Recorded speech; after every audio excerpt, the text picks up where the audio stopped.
এই নিয়ে আমার গাদাটা খোল। এখনো ফটো উঠবে তো, অসুবিধা নাই।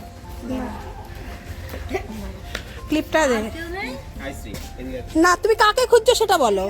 না না, আমি ওই যে আরে ক্লিপটা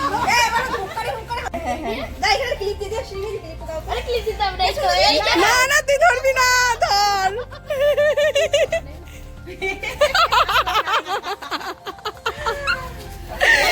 একটা গোলাপি টাকার ফটো দিয়ে দে। আজ গোলাপি ছিল কমলা আছে না, গোলাপি আছে সাজাচ্ছে আমি তো বুঝতে ধরাবো ধরা ধরা ধরা ধরিয়ে ধরিয়ে ধরিয়ে। আরে ভুল করে রাজপালি যাদব ভিডিও করো, আমার চ্যানেলে ছাড়ো ভিডিও। দাঁড়া এইখানে কিছু একটা দিয়ে দিতে হবে। কমতি রয়ে গেছে ও মানে এটা ছোট পন্ডি। ই বাবা, ভিডিও ছবি তোলো, হচ্ছে তো ভিডিও। আরে এই যে ফটো তোলো দাও। অনেক কিছুই হচ্ছে। এই বাবা মাথায় পড়ো টাকা টাকা, জুতাগুলো উঠবো তো, সরিয়ে নাও। নামা মাথাটা একটু, হাসিটাও সেই এই কানের মধ্যে গুছে দে, কানে একটা গোজা ছিল। ভালো করে দা, এম করে দাঁড়াইছিস কেন? হ্যাঁ, একটা হাতে ছিল, একটা কানে ছিল। হ্যাঁ এইবার তুই এদিকে যা, এদিকে ঘোর, এদিকে ঘোর। দাদা দাদা দাদা দাদা এদিকে ভালো আছে না? হ্যাঁ এদিকে ঘুরবে, দাঁড়া। ওয়াশ এই শোন, সেলিব্রিটি সবাই ক্যামেরা নিয়ে হাতে। হরে কৃষ্ণ, হর হর মহাদেব। সোনুকে নিয়ে আমরা এতক্ষণ ভীষণ মজা করলাম, আর সোনুর খুব উৎসাহ ছিল, আর আমাদেরও তাই। আর আমরা প্রতিবারই একটা না একটা বাচ্চাকে টার্গেট করি এরকমভাবে আর কি। কোনো সময় সোনু, বিহান, যেই হোক না কেন, রাই, তো যাই হোক আমাদের এটা ভালো লাগে। আর বাচ্চাগুলো আমাদের সাথে ভীষণ ভালোভাবে থাকে। সব বাচ্চা আজকে আসতে পারেনি, সবার পরীক্ষা চলছে। যাই হোক, 2-4টে বাচ্চা ছিল আজকে, এইভাবেই ছিল। আর আমার ছেলে তো বাচ্চা নয়, সে আমার বাবা হয়। তো যাই হোক, আর কাকুর বাড়িতে খাবো না তা তো হয় না। সব থেকে বড় কথা হচ্ছে কাকুর বাড়িতে এলে কলা পাতায় করে খাওয়া হয়। আর ওই যে দেখতে পাচ্ছেন, ওগুলো হচ্ছে সেই আমাদের লুচিগুলো। আমরা প্যাকেট আলাদা রেখেছিলাম আমাদের জন্যই, কারণ আমরা তো খাবো নিজেরাই না, শুধু কি ওদেরকেই খাওয়াবো, আমরাও খাবো। যাই হোক, আর কাকুর বাড়িতে ভালো লাগে বলতে কলা পাতা। আমরা কখনো থালাতে করে এই বাড়িতে এসে ভাত খাই না, আমাদের ভালোই লাগে না।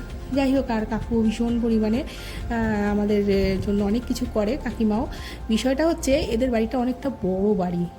আর এই যে বলছি ওই কথাগুলো পরে, এই যে লুচি, মাংস, আর ওই তরকারিটা আমরা আর খাইনি, আর ভাত, আলু সেদ্ধ, ডাল, আর একটা কি ছিল হয়তো, জানি না সঠিকটা আরও কী কী ছিল। যাই হোক, আমাদের অতটা মনে নেই। আর আমাদের এই বসন্ত উৎসব নিয়ে প্রিয়াঙ্কাও প্রচুর খেটেছে। তারপরেও যে কাকিমা এত কিছুর পর আবার রান্না টান্না করেছে, এটাই একটা বড় বিষয়। যাই হোক, আর এই মিষ্টিটি হচ্ছে ওই প্যাকেটের মধ্যে যে মিষ্টিগুলো ছিল সেই মিষ্টি, সেটাই আমরাই খাবো বলেই রেখেছি।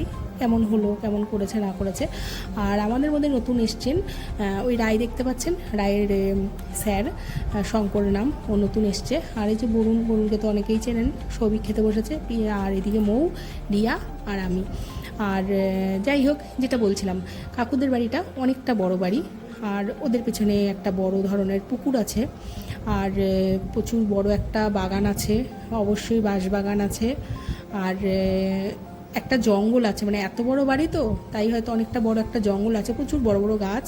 আর এই কলা পাতা বলতে যা কলা গাছ আছে ওদের, আমরা যদি 50 জনও একসাথে বসি তাও ওদের এত কলা গাছ আছে যে হয়ে যাবে, এই হচ্ছে বিষয়। আর আমাদের পাত একদম পরিষ্কার পরিপূর্ণ। আর এই যে আমরা সবাই মিলে গল্প করছি ঘুরতে যাব করে, মানে আমরা কিন্তু ঘুরতে যাই, রোজই ঘুরতে যাই, কিন্তু বিষয় হচ্ছে কবে যাব সেটা বড় বিষয়। এবার আমরা ভীষণ পরিমাণে গল্প করছি। আর কাকুর বাড়িতে কয়েকটা ছোটো ছোটো গাছ ছিল, সেই গাছগুলো আনবো বলে সব রেডি করলাম। বিষয়টা হচ্ছে আমরা বাড়ির থেকে যখন বেরিয়ে গেলাম তখন ওই গাছটি নিতে ভুলে গেছি। যাই হোক, এই যে সেই টোটো, আর এই টোটোতে আমরা এবার বসবো। আর সবাই যে যার মতন যার যার জায়গা আসবে। আর এখানটায় রাই কী করেছিল, কোল্ড ড্রিঙ্কস নিয়ে নিয়েছিল, আমরা খেয়েছিলাম। আর এই কোল্ড ড্রিঙ্কস নিয়েই ওর পেছনে ভীষণ পরিমাণে মজা করছিলাম ওর সাথে সাথে, কারণ কোল্ড ড্রিঙ্কস খাবে, নিয়ে যাবে, এই সব যা হয় বাচ্চাদের সাথে। আর সাথে যদি এরকম একজন কাকুর মতন দাদু থাকেন ওর, তাহলে তো ভালোই। আর আমরা বলছিলাম না, সে গাছটা আনতে ভুলে গেছিলাম, কাকু আবার সেই অনেকটা রাস্তা পর্যন্ত এসছে, ওই যে সাইকেল চালিয়ে এসছে, এসে সেই গাছটা দিয়ে গেল যে আমরা গাছগুলো নিতে ভুলে গেছি। বললাম না কাকুর বাড়িটা একদিন ঘোরাবো, দারুণ বাড়ি, মানে যে কোনো মানুষের ভালো লাগবে। আর সবথেকে বড় কথা, এদের বাড়িতে আসলে না একটা গ্রাম্য পরিবেশ যেটা হয় সেটা উপভোগ করা হয়। আর কাকুকে নতুন করে কিছু বলা যাবে না, কারণ ওনারা হাসিতেই বলে দিয়েছেন উনি কেমন মানুষ। যাই হোক, এইবার আমরা যে গেলাম, মানে এগোলাম, আর রিয়ার জায়গায় নেমে যাবে, আর আমিও আমার মতন করে নেমে যাব। ওইদিকে মৌমিতার মতন নেমে যাবে, সবাই সবার মতন। আর এই যে রিয়া প্রায় চলেই এসছে, এটা হচ্ছে রিয়ার বাড়ি। রিয়ার নিচে রেস্টুরেন্ট আছে, আর ওপরে ও থাকে। আর এই যে পাশেই ওর আবার একটা টেলারিংয়ের দোকানও আছে, বেশ অনেক বড় সড়ো। আর টুকটাক নিচে 3টের মতন দোকান আছে আর কি। যাই হোক, ওগুলো সবটাই রিয়ার। আর এইবার আমরা ধীরে ধীরে করে বাড়িতে যাব, ব্যাগগুলো ঝুম্পার কাছে থাকবে। আর এই হলো আমাদের বসন্ত উৎসবের 2য় পর্ব। সবার কেমন লাগলো জানাবেন, যদি কিছু ভালো লেগে থাকে লাইক, কমেন্ট, শেয়ার, সাবস্ক্রাইব সবটাই করবেন। আর ভালো লাগলে অবশ্যই প্লিজ প্লিজ প্লিজ সঙ্গে থাকবেন।